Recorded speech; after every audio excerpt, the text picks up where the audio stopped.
Well, good morning, everybody. We are live on X and Facebook. Good morning, Jeremy. Good morning, and we're not dead, so we're live in that sense too. Like we are alive. We are alive. Feeling pretty good today. Guess what, Jeremy? What's up?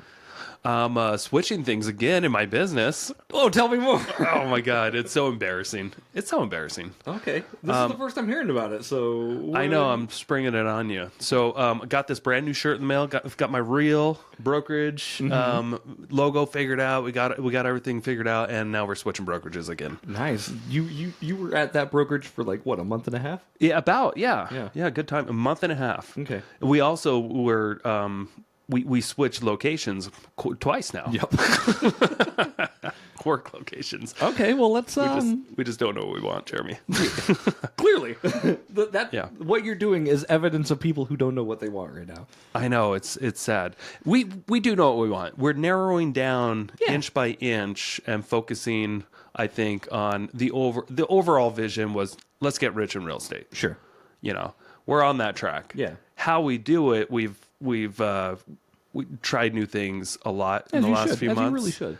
And I think we're just getting back down to the basics of like, dude, we're real estate agents that know how to grow a team, and we're obsessed with residential investments. Let's not do a coffee shop.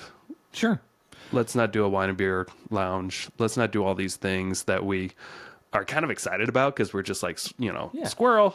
Well, but I think some of those ideas are really good because, growing a business involves having different strategies, right? Like you can stay in your lane and you can sell real estate, which is great. It's worked really well for you in the past.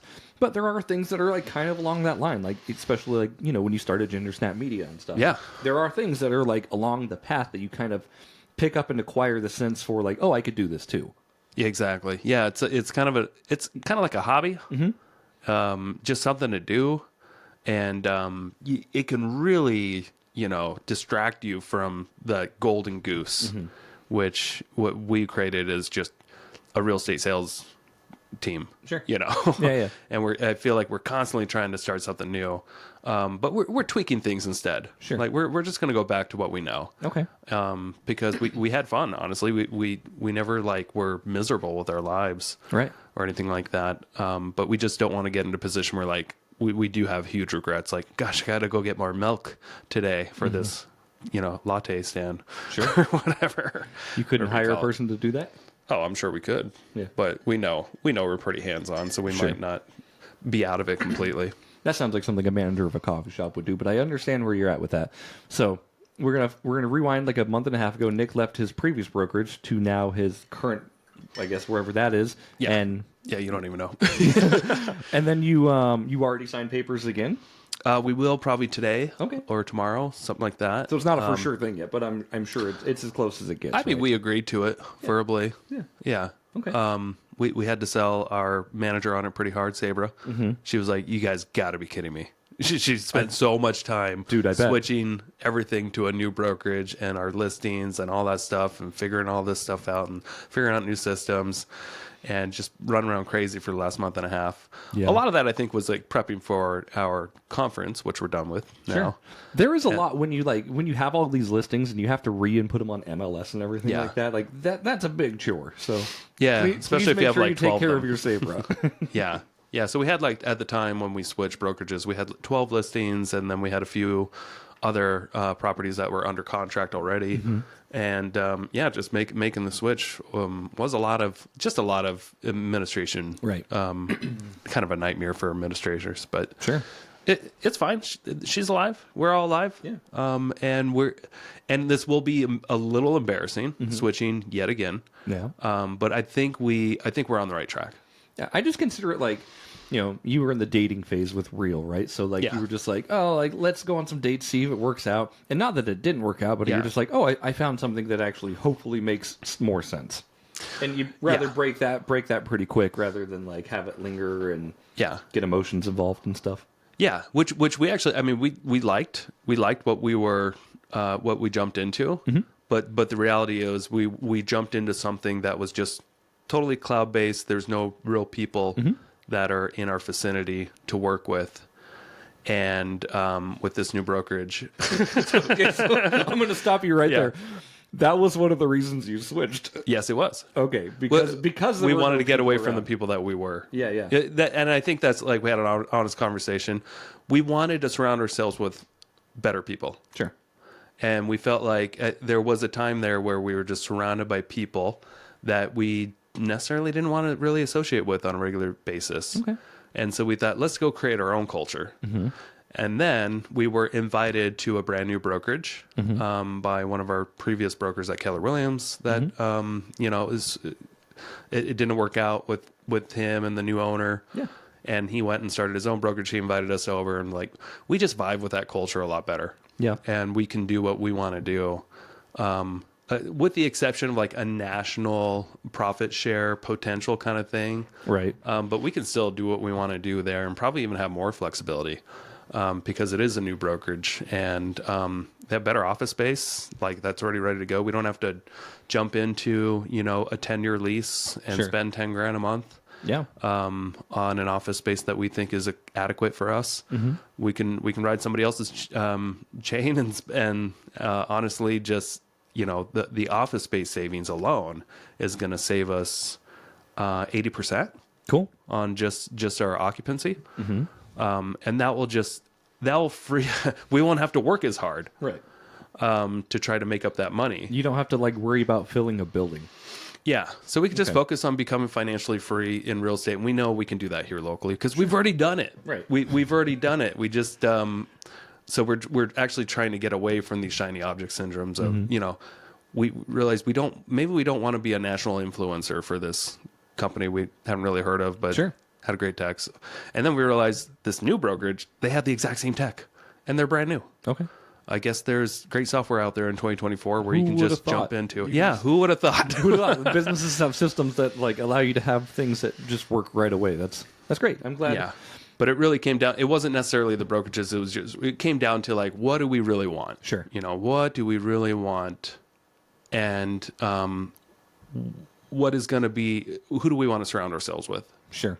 And so that's why we decided to make one more switch, and I think we're good now. Okay. So just to put it on record, today is September 27th, 2024.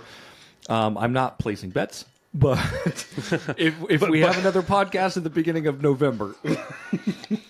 Yeah, so by the time this comes out, I'll probably be at EXP working in the Cove. Right. I'm just kidding. Who knows? No, Who knows? But no, we really don't want to switch again. Well, I spent 14 years at Keller Williams Realty, didn't switch at all. Yeah. Never switched. Yeah. So this is the first time I'm just experimenting, trying new things. Yeah. And you were quite literally a bloodhound for Keller Williams. Oh yeah. I've heard you say on the podcast before, I bleed Keller Williams. If I ever got a tattoo, it'd be a Keller Williams logo type of thing. Yep. Which I understand, and there was no animosity when you left that brokerage. No. Of course, it just sometimes you outgrow the underwear that you're in. Yeah, that's a good way to put it. Yeah, sometimes you just need a new, fresh pair of knickers. You know what I mean? Yeah. I know what you mean. Yeah. Okay. I think we realized, we just, one thing I started to learn over time that I became a control freak over time. Mm-hmm. And there were certain things being at Keller Williams that were definitely out of my control. Yeah. I wasn't able to be an owner of that building. Mm-hmm. We had that option potentially with this new brokerage because they don't own a building yet. Sure. And they may want us. We talked about that. Hey, maybe we can go in on a building someday. If things work out, give it time. Yeah. So there is that potential. And then, just like I said, wanting to be surrounded by other people that are doing great things and, just be in a culture of winners, I think can really make a difference. Oh yeah, absolutely. Because right now we were surrounded by nobody. Right. I was running around for the last month and a half, working from home, working from coffee shops, working at Joe's house, just surfing from countertop to countertop, right? Trying to work mobily, and that doesn't work well with me. No. And then we almost signed a lease on another place that we're gonna work out of this garage near downtown. Okay. And I guess they didn't have AC. And their heater was humongous and too loud for anyone to even have conversations. So we're trying to just be in an environment where there's no huge negatives and you can actually just do your job and work. I love it. So that I learned is a very important thing for me. Yeah. To stay focused. That's good. And again, everyone works different, but I think with you finding all this stuff and finding out what really works, it is going to make you more effective in the long run. Yeah, I hope so. Yeah. What have you been up to? Dude, just ginger snapping away. Ginger snapping. Hey, thanks for being at the conference. Jeremy, for those that don't know, we had a big real estate seminar, and Jeremy volunteered his time. He didn't ask for anything. He was our DJ and our camera guy. A double camera guy. Did Double video and video and photos. camera. Yeah. He was busy boy. What's funny is like I love you and I love what you guys are doing so much. Like I will always do what I can to support your visions. Right. Thank you. Of course, you like without you and without like Joe and the team and stuff, like I wouldn't be where I'm at today. So it only feels like right for me to pace some sort of it forward. You know what I mean? Well, we appreciate that. Yeah. Thank you. But yeah, I love what you guys have done, and yeah, it was a wild event. Like if anybody else would have asked me, like, hey, do you want to be our DJ, and do you want to run a camera, and do you want to take pictures, and do you want to just do miscellaneous stuff for any event, I'm going to tell them hell no. Yeah, why not? Dude, my body hurt so bad after that weekend. Yeah, it was a lot of standing, huh? It was a lot of standing, a lot of moving, but just like, I think you felt it too. And this is a good segue to actually kind of talk about that event. But man, when you're on your feet working for, it felt like shooting like 3 weddings in 2 days, basically. Oh, okay. Yeah, just constantly moving. And you can attest to this too, right? When you got home on Saturday, what time did you go to bed? I don't know. I fell asleep immediately on the couch while watching whatever was on the television. Conference ended at like 5. I think I was in bed by like 7:30. Yeah. Just got home and I'm like, I'm done. Well, it's just mentally draining, It's just in a good way. Yeah. Yeah. Yeah. Like it was just a fire hose of information. Which it sounded like a lot of people got value out of, which that was the main goal, and I'm glad it happened. We may never do it again, because we like by a razor thin margin, we were able to kind of somewhat break even on the front end, lost money on the back end with the marketing, but we won't know that until, if we are able to get a couple of transactions from this event, then it paid for itself. Right. Yeah. No, I think it's good. What you guys put on was, it was incredible. Thank you. Yeah. Yeah. What was your favorite part? And I'm going to, the favorite part was like watching you guys like flourish and do this cool thing, to be honest with you. All the speakers were great, but as I was working, I didn't like get to take notes or absorb as much as I would have liked to at a normal conference. That's too bad. Well, we got the video now. You can always watch it later. That's if you want. Yeah. But so like it was really good. You guys had what, like 14 speakers? We had I think 13. 13? Okay. Why don't I know that? The number's not really important. It's 13 or 14. But they were able to compile nationally like known people. Yeah. and like really, really big wigs and like superstars in the real estate investing area. It was really cool to watch it all come together. It was pretty cool. I wasn't expecting so many people to like AJ Osborne was their favorite speaker, which was kind of cool. He wasn't even a headliner. He was whose favorite speaker? A lot of people that I spoke to and just got their opinion. A lot of them brought up AJ. Yeah. I think it was Joe's favorite speaker too. I love when AJ talks. Yeah. So it wasn't just the headliners that got all the attention, I remember asking my brother too, Sean, I'm like, hey, who'd you like the best? And he's like, man, it was pretty good. He's like, I like the muscly guy, whatever. Steve Rosenberg. He's like, that was great. But actually, he's like, I really liked the lender, Brett.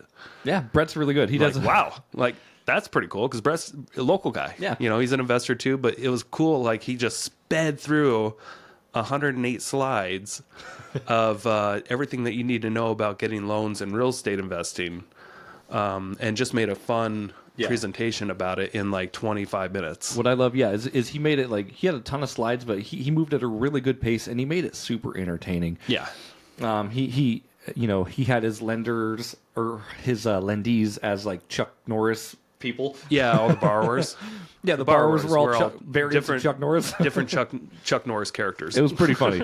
But he did a good job. Very good. Yeah, he was on the top for sure. But definitely Steve Rosenberg, man. Just hearing him talk, he went for an hour and a half. He was your longest speaker. Yeah, and there was no time for questions. No. Which was too bad. Yeah. But he just talked about business systems and implementing, and we've had him on the podcast before. So if you haven't watched the Steve Rosenberg episode, do yourself a favor and do that. So I actually I was taking notes there too. That was the only speaker where I actually had a chance to like sit down and like soak it all in. and we've heard Steve before. I've recorded him before. We've had him on the podcast before. But like, this kind of information doesn't just stick in your brain. Right. You know, when you get lectured and stuff, only about 15% of it will stay in your brain after 2 weeks. So I wanted to make sure I'm going to write some of this stuff down, because the guy is, you know, when it comes to business systems, he's like A class. Yeah. You know, it definitely like world class, I guess, what you want to call it. Sure. But we actually used his template yesterday when we were deciding, do we actually want to switch brokerages again? Oh, okay, nice. And we compared the two side by side. Okay, here's Real, and then here's Experience Northwest, the new brokerage here in Coeur d'Alene. And we went through, okay, when it comes to marketing, what's going to be different, you know, about this brokerage or this brokerage? When it comes to our sales department, what are the pros and cons of each? When it comes to the operations, what are the pros and cons of each? When it comes to the accounting side of our business, you know, making sure everybody gets paid. Sure. What's going to be easier, this or this? And then when it comes to leadership, you know, are we going to be more successful on our own as leaders of this new thing, or potentially where there's other leaders there in this environment too? Sure. And we had to weigh all this stuff out and like, what's going to be better for our business? And that's when we decided, okay, we're going to make the switch. Cool. But it was, you know, having that template of, you know, somebody who's built big businesses before, and you can just go, you know, okay. A lot of people forget the businesses, you know, they have 5 big fundamental things, and if you don't have a department head, you are that head for each one of these. But it's important to like actually have systems in place for all these things. And it was great to just be reminded of that. And like, you can be running a business for a decade and not have these kind of things nailed down. And that's, but when you get systems in place, it's easier to scale. Cool. So going forward with your new brokerage, you're feeling you're hitting the groundwork with really good systems in place. Well, yes. Yeah. I mean, when it comes to systems in general, I mean, it's kind of vague. Sure. But like when it comes to these particular categories, that each one will have their own systems. There are pros and cons to each. Oh, of course. But we just felt like we knowing our history will probably excel more, kind of combining forces here locally with somebody else. I think that's great. Yeah. So talking about your conference too, like it was a lot of work that you guys put into this thing. Yeah. Yeah. And you may never do it again, you said. Oh, probably not. Yeah. Which is weird because like right at the last day of the conference, I can't remember who said it, but somebody wanted to thank you guys. It might have been Julie Hawley saying like, "Hey man, congrats for putting this thing on." You were getting like standing ovations and like everybody saying like they want you to do it again next year. Yeah, that was kind of funny, wasn't it? That was pretty cool. That was a good feeling. Yeah. No, it was a great feeling. And it was like, okay, fine, we'll do it again. But it's like, you guys don't know. Yeah, you don't, like, you have no idea. You guys, it was thanks to that crowd. Like we had the best audience you can imagine. Yeah. They were all so supportive. And if it wasn't for them, we would have had to cancel the event because so many people told us that they were coming and they did not buy tickets. Happens a year ago when we were planning this event, almost a year ago, but we started planning it in January, and we made a list of like 15 people or so that we wanted to potentially speak at our event, and then I took a couple of weeks to call a lot of these people, and just like that, one after another, yes, yeah, put me down, yeah, I'll come, yeah. It was so easy. I think only one person kind of like just couldn't make. I think that was Brandon Turner. Yeah, you didn't ask me though, and that's it's fine. But okay, we were trying to sell tickets, Jeremy. You were right. Shots fired. Just kidding. No, that makes sense. All right. I'm joking. Well, we want heavy hitters in real estate. We were trying to get Brandon Turner. I know. I'm not in the league of these people. I'm totally kidding. Well, that's the thing. Like, I wasn't in the league either. So you don't see me on that roster. Right. And I've done a lot of shit. I've done a lot of real estate investing in a lot of different categories, but I felt like I wasn't qualified to speak. Sure. I think that's like I'd rather just host it. Sure. And I understand hosting your event and not like being like, I need my own time to speak on stage. That feels weird. But I want you to know that you are absolutely capable of being on stage with a lot of other people like that. Oh, I know I'm capable of it. But what I wanted was, to offer something to this audience that we have, or, our members of the REI Club, all these people that are in our community.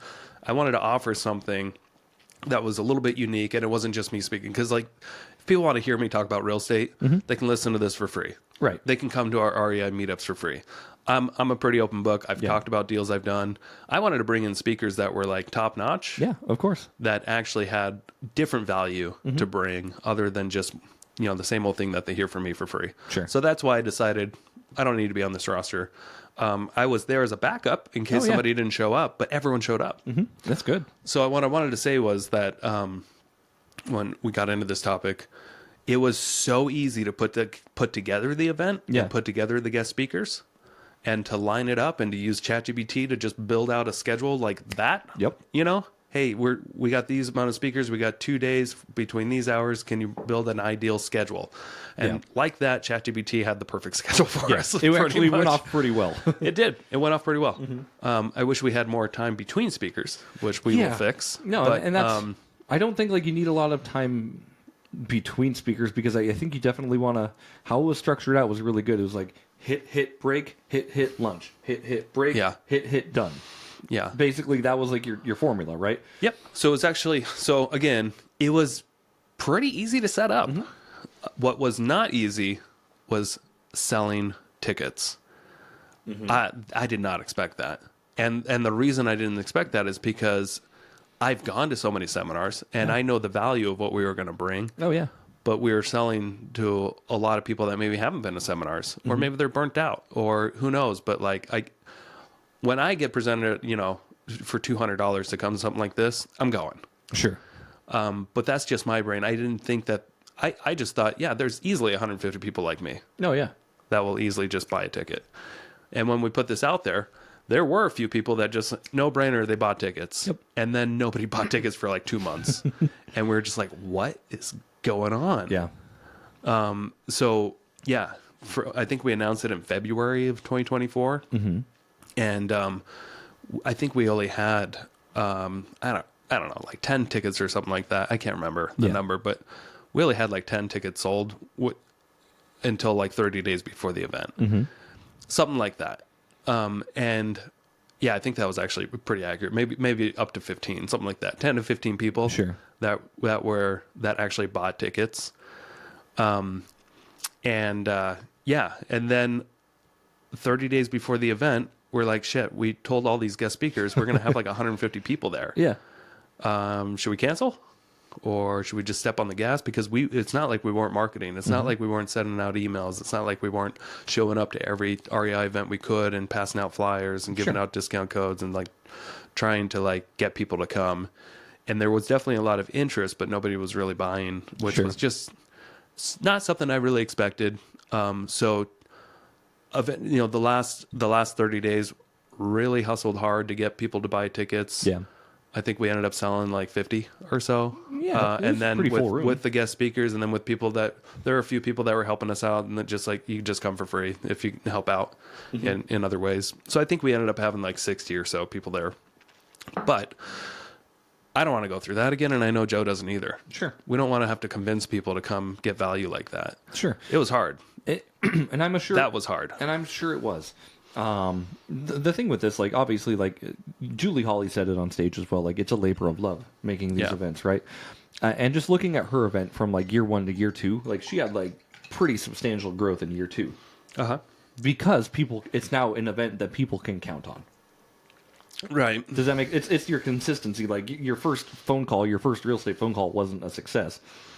But that's true. You start making it could phone build calls, on. And I could be wrong. I'm sure. Like, again, like, I'm not trying to convince you to or to not do it, but typically when people have something they can count on and rely on, and they know now that, like, okay, the people that attended this event this year, they got their value out of it, right? Yeah. So you can anticipate probably 2/3 of everyone who at least went this year to go next year, along with other people, because you're creating a reoccurring event. Yeah. Yeah, you got a point there. I don't know. Yeah. I mean, it's all about just building a funnel. Right. And just building it up again, which, I mean, we can easily just say, okay, we're doing it again, 2025. We will know probably within the next 3 months if that's something we want to do again. Sure. Based off, Hey, quick commercial break here. Thank you so much for listening to this podcast. I really do appreciate it.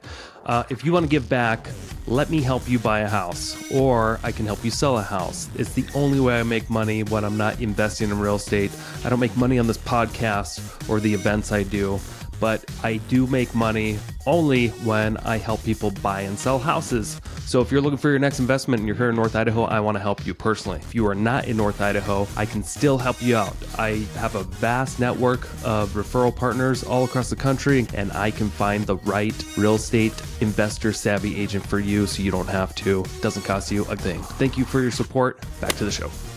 The amount of business that we get from this event. And I know what Bigger Pockets does when they run their events. They'll probably do this when you go down there as well. So you get down there, right, on the last day of the event. They're like, we've got a big surprise for you. And then they announce Bigger Pockets Con, BP Con the next year. Oh, okay. And they say, while you're here, you can get a discount right now. Yeah. If you buy a ticket for $400 off, right? Yep. And a lot of people did that. Yeah, it's a good idea. I don't know. Dude, I'm pretty excited for BP Con. Yeah, you should be. It's a good time. We're going to Cancun, Mexico in just like a week and a half. I'm not going, by the way. I told Nick I'm not going, but Nick is taking his brother, and I think he's going to be Sean's coming. He's going to be a pretty good guest with you too. Sean's always so easy when it comes to like going on trips and stuff. Love it. Yeah, he's such a low maintenance person. Yeah, and he's just down for whatever. He's always got a great attitude. He's got a great attitude. Like he's going to be pretty sad. I know, and we're going to an all-inclusive resort too, so he's not even going to have to. We're not even going to have to pay additional money for these Mike Hard lemonades. That's awesome. Now, when is that? That's like in like 2 weeks, right? It's October 6th, and today is the 27th. Yeah, so it's just a week and a half or so. That's awesome. Congratulations. Yeah. I'm sorry I'm not attending, but I think it's going to be a really, you're going to get a lot out of it. You got a baby. I got a baby. And hey, we're going to Prof soon. Hey, we are going to Prof.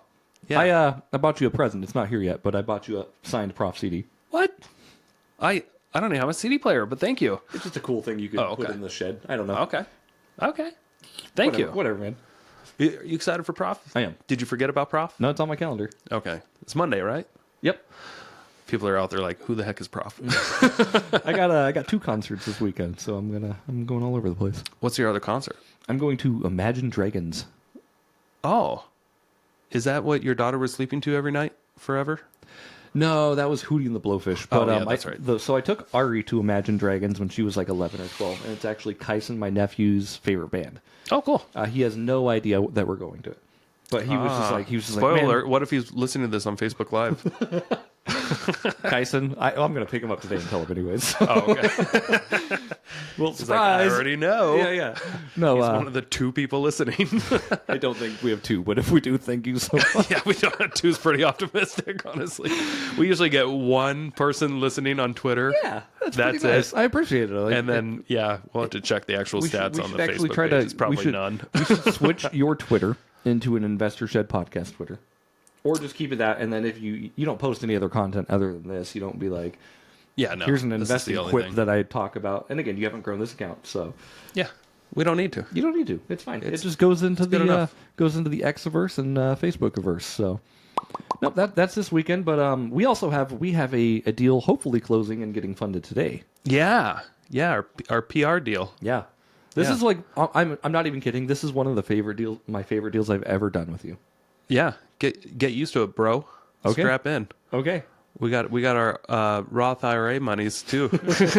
We do, yeah. I got my Roth IRA LLC set up. Yeah.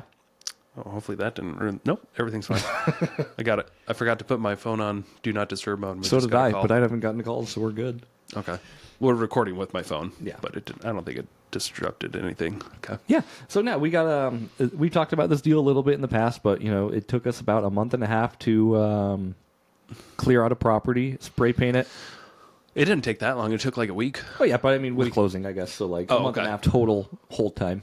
Right. Yeah. It took a little bit of time to sell. It took a couple weeks. Yeah, not too bad. And then we had 2 people fighting over it. Yeah.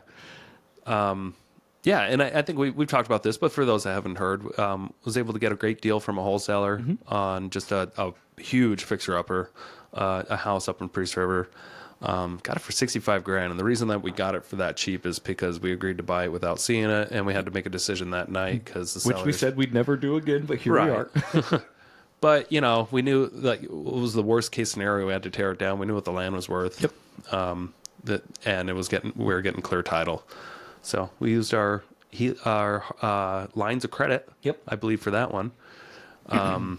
And we just decided to not really go there and do anything, but hire my brother as a contractor. Say, hey, you want $6,000 to go trash out this whole property because it was full of crap. Oh yeah, it smelled terrible too, from my Smelled understanding. bad. Yep. So they did a bunch of dump runs, and then I'm like, and then also clean it, wipe down the walls, and then spray primer everywhere. So just like give it a nice coat of white primer on everything. That way it doesn't smell bad. And Yeah. that way a contractor flipper can come in and just really see what they're working with. Yeah, I love it. And with like returns, I think we talked about it too, but total amount I invested of my own money was like $400 for the HELOC payment that I had to make. Yeah. And then, mine might be similar. Yeah. Something like that. And I'm looking about almost a 2,400% return. Yeah, we're going to make at least $38,000 in net profits on that thing, just by throwing it on the MLS after doing $6,000 of work. Not too shabby. If you ever have anything like that, it's called a wholetail. Ever again, I'm your man. Yeah. Actually, I guess a wholetail would be like doing absolutely nothing.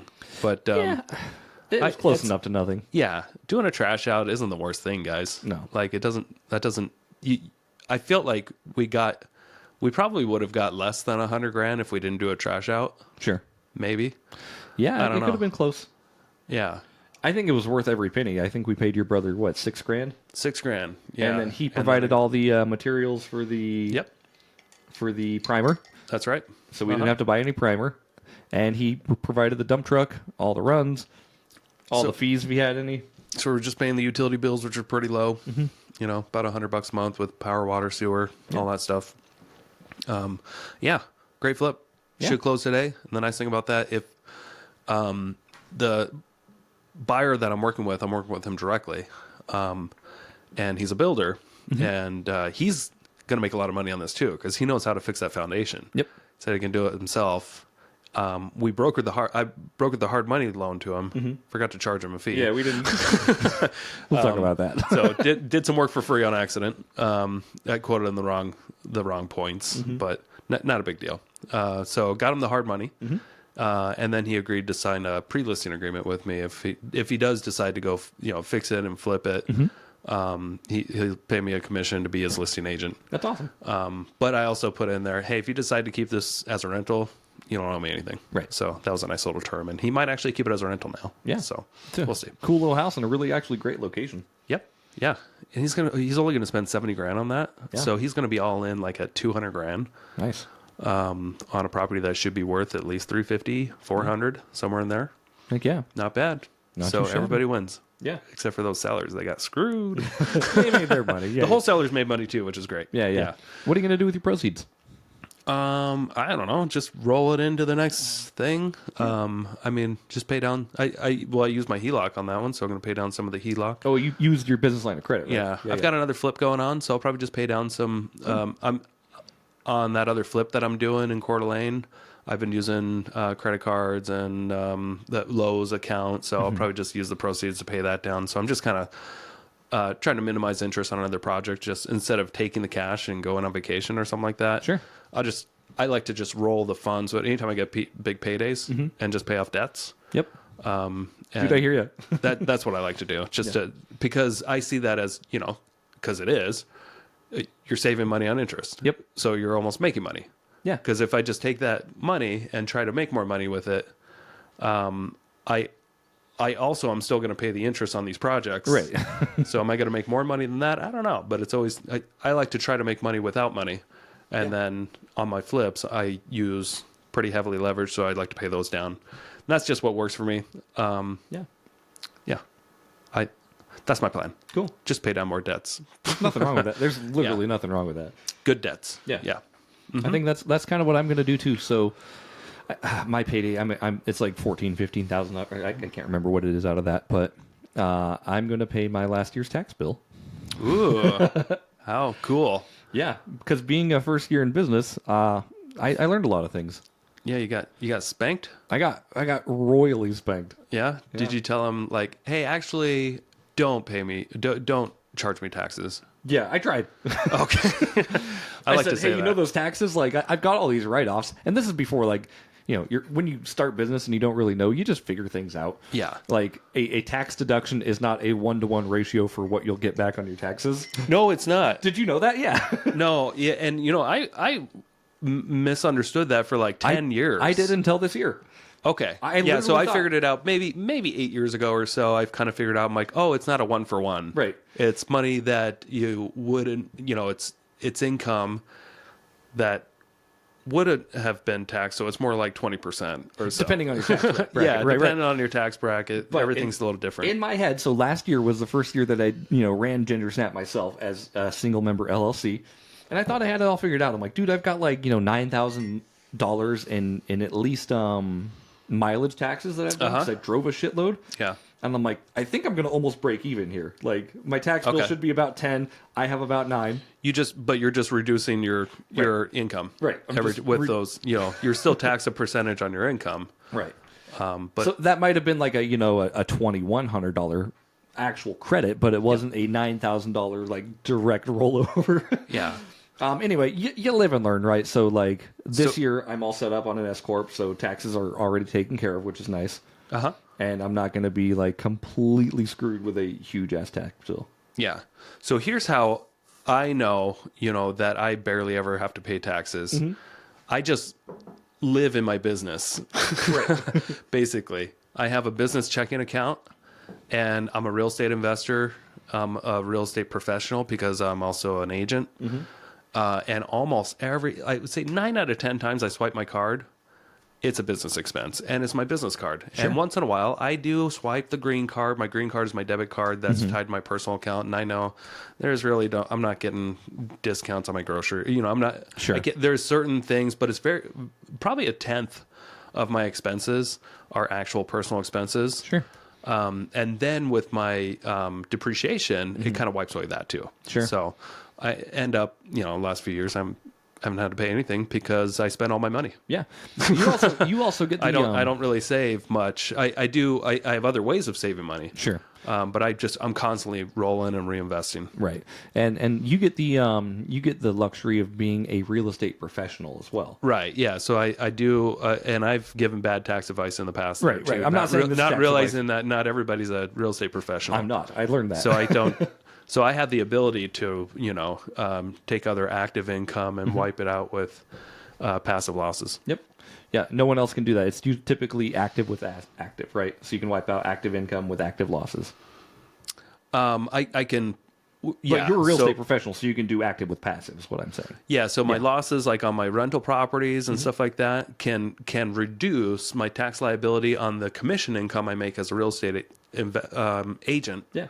Which is active income. Mm-hmm. So I'm making all this active income, but my businesses can lease space for my other businesses. Mm-hmm. So my real estate agent business, it may be leasing space out of my house from my other business. Yeah. And where I'm spending almost all my active income, and whatever I have less, I'm spending it on a lease at my house. Basically converting that into a passive income on another business. So I'm converting all my active income into non-existent or passive. Yeah. And the passive income is taxed at a much lower rate. And then depreciation typically comes in like a bulldozer and just wipes out everything. Yeah, here we go. Not everybody has that privilege, and it depends on how much money you're making. I mean, if you have a business that makes $10 million a year, you're probably going to pay some taxes. You probably don't have that many write-offs. I mean, unless you have a ton of real estate to go along with that. Yeah, or a ton of employees, a ton of write-offs, like you're saying. But yeah. I mean, like that's how like the ultra rich get away with not having to pay taxes because they just play within the code. Yeah, you play within the code. It's not tax evasion. Mm-mm. You're just playing by the rules. And I think like this year, obviously, like we're kind of all over the place on this episode, but that's what this episode was for anyway. Like just going forward, like I know like taxes are just going to be one of the most, like it's going to be the biggest thing I pay every single year. Yeah, and people don't even consider like every time they swipe their card, they're paying sales tax. Like in the state of Idaho, not every state, but like there's sales tax, there's DMV fees constantly. Like you are just being hammered away. Oh yeah. by the government in all sorts of ways, and you're just used to it. And then on top of that, there's inflation that they create. The gap gets bigger and longer for sure. And that's why, like you're trying to do it too. We are trying to like create tax sheltered or tax free environments for some of our money. With our IRAs and 401ks, and we're just trying to be more efficient. And I think that's a really good thing to do going forward. Yeah. So we had Tom Millwright come and speak. That was great. One of the best pieces of advice I got reading the book, the Tax-Free Wealth book. That's the name of it, right? That's it? Yeah. I don't look at the cover as much as I read all the stupid pages. Anyway, yeah. So I was thinking that I should, for the majority of this year, once I find the right rental property, use our IRA funds to buy a rental property and hold it in our retirement account. But I did learn that that's actually kind of a dumb move, because you're putting a tax shelter in a tax shelter. Yes. And then you don't get all the benefits of that tax shelter when it's in a tax shelter, which is maybe hard to understand. But like, if you just have rental property, you're going to get all the benefits, tax benefits of that rental property. Yeah. If you put it in your IRA account, you can't get all the benefits because they're not supposed to relate with you right away. Right. You're not supposed to be able to take the depreciation and all that stuff. Yeah, it's a tax-free environment in your IRA, so you're not claiming any depreciation. Your IRA, whatever you can grow in there, it grows tax-free. But you can't intersect with your own finances. Correct. So it's better for the IRA money that you have in there to like make loans, do real estate flips, create active income. I agree. So any kind of active income activities that would typically be taxed at a higher rate, those are what you want to focus on in your retirement account so that they're not taxed at all. Yeah. Yeah. While I agree with you like 95%. Yep. Obviously, like the only thing I would consider otherwise were like, say if you get real estate in your IRA, you have to get a non-recourse loan, right? So it has to be... Which is going to be hard anyway. It's going to be harder. But what I'm saying is, like, what if Jeremy Kitchen can't buy real estate for whatever reason, and my IRA can? Well, so that's the thing. So if your IRA, like for instance, we're fans of the Roth, right? You're putting after-tax dollars, your own money, you're funding into this. Yeah. You could easily just do that without going into a retirement account and use that money, or you can pull the money out. You can. You can pull out your contributions that you've made tax-free. Sure. And you could just pull that back out and then buy a rental property. It might actually be better to do that. Yeah. If you make contributions for 5 years, $7,000 every year or something like that. What is that? 35,000. Well, yeah. 7.5, 35. Yeah. Yeah. So you can pull that 35 out, and then whatever money you've made in there, just leave it. But all the contributions that you've made, you can pull out and then buy a rental property with that. That might be a better way to go. Yes, it could be, but I guess like if you are trying to grow your retirement account, like I still don't think you are not capitalizing on all the benefits. You're absolutely right on that. But like also like if I hold a rental for 5 years in my Roth, hypothetically, right? I'm like I'm going to hold it for a little while, and then there's this is all hypothetical, of course, right? There's a big run up in appreciation in the next 5 years. Say it goes up, 10-20%, and then I just sell that property in the IRA. The IRA benefits directly from that, which allows me to do bigger and more things. Sure. Yeah. So, like, it wouldn't be it's not the long-term play, but it could be a play. But you can do that outside your IRA. You are absolutely right. The whole point of like the tax sheltered IRA, specifically with Roth, is to be able to do the active income things without being taxed at a high rate. Sure. No rate at all. Yeah. If you want to go, the whole point of buying a rental property isn't just to get the $200 a month in cash flow. It could be for somebody. Well, no, it's the whole picture, and you don't get the whole picture if it's in an IRA account. So, owning rental property, you get the debt pay down, you get the depreciation, which you can't actually get if it's in your IRA. Correct. And like having the debt pay down and the depreciation, some of the cash flow.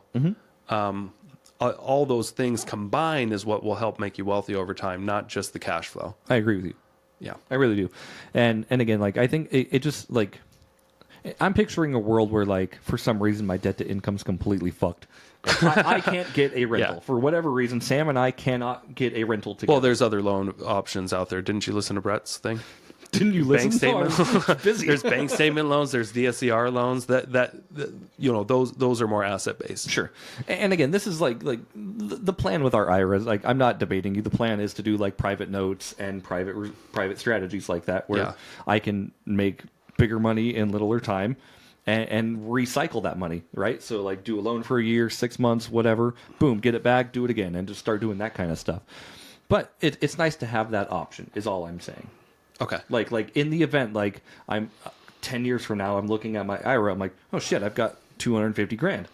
Yeah. Right? I could just go buy a thing.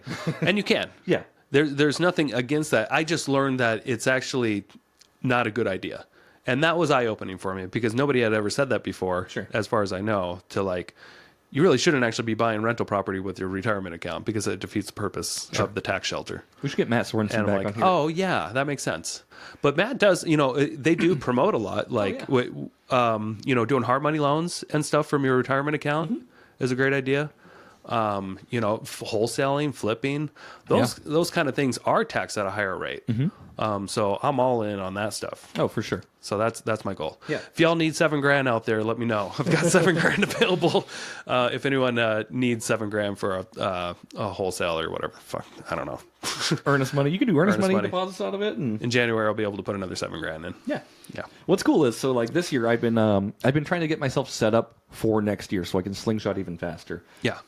So in another account, I already have like 6,200 ready to go next year. Right. Okay. So like I don't have to be like, where am I going to get $7,000 right away? It's already like, you've already been saving up for it. Yeah. Cool. And I think that's a really good way to do that because typically I'm like, all right, I need to put in this money and this money, and now I'm just like, what if I just, because I'm maxed out this year, what if I just start like really pummeling in towards next year, and then it'll just give me that head start. That way on January 1st, I am ready to go. Yeah. So what do you think will be your next investment after this flip closes today? The next investment, I'm not really sure. I know we talked about a couple. There was one out in Kellogg we were going to do, but I'm not sure that will ever come to fruition. But maybe she's still considering it. She wanted to get another. opinion. Definitely what I'll do is I want to keep growing the IRA because it is a very cool place for me to grow money. Yep. That's specifically for investing.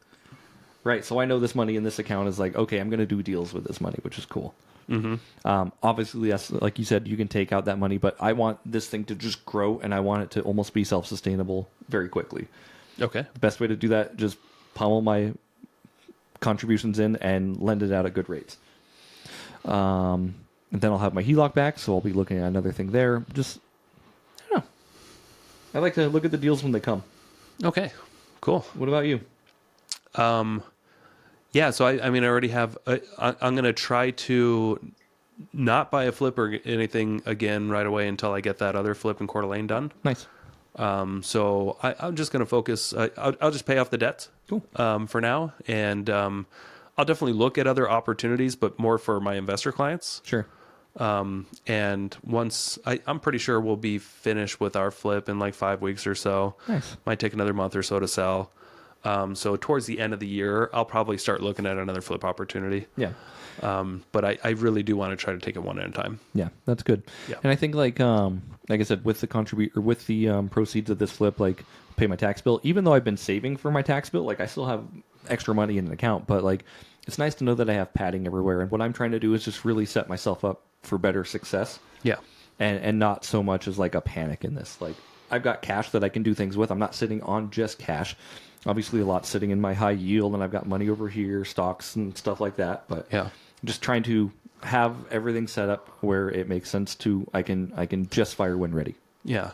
So you've been investing in a lot of random stuff. Mm-hmm. What has been your like best investment so far? I mean, real estate is still like the best investment. Real estate. Okay, yeah, like the flips and stuff, right? Right, of course. Yeah. I mean, like I've bought in sports cards and stuff, and that's how we got into our primary house because I sold those. And, yeah, that was pretty cool. Yeah, that's pretty cool. But I still have some of those. I have some like LeBron James rookies and stuff that have increased in value quite a bit. Can you buy that kind of stuff with your IRA? or not No, really? you cannot buy collectibles. That's considered a collectible. Yeah, yeah. Okay. It's something that you collect. Yeah, actual physical asset. Yeah. So it's got to be paper only or something.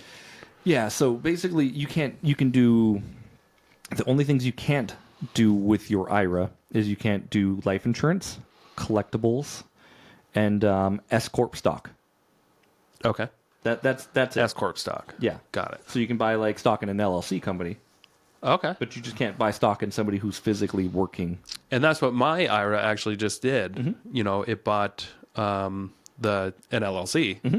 that will or invested in, I guess, and so all the funds can go there, and then we can just use that without having to go in and out of an intermediary. Yeah. I think is what they call it, right? Mm-hmm. So I just finally got that set up. Have my lawyer call next week. It's a good idea just to to double check, get refreshed on, am I going to break any rules here? Because I'm always in the gray. It seems like whoopsie daisy. If you have any questions, I mean, like talk to me. Yeah. I'll let you know if it's a yay or nay. But if I don't have an answer, you should definitely consult an attorney for sure. Yeah.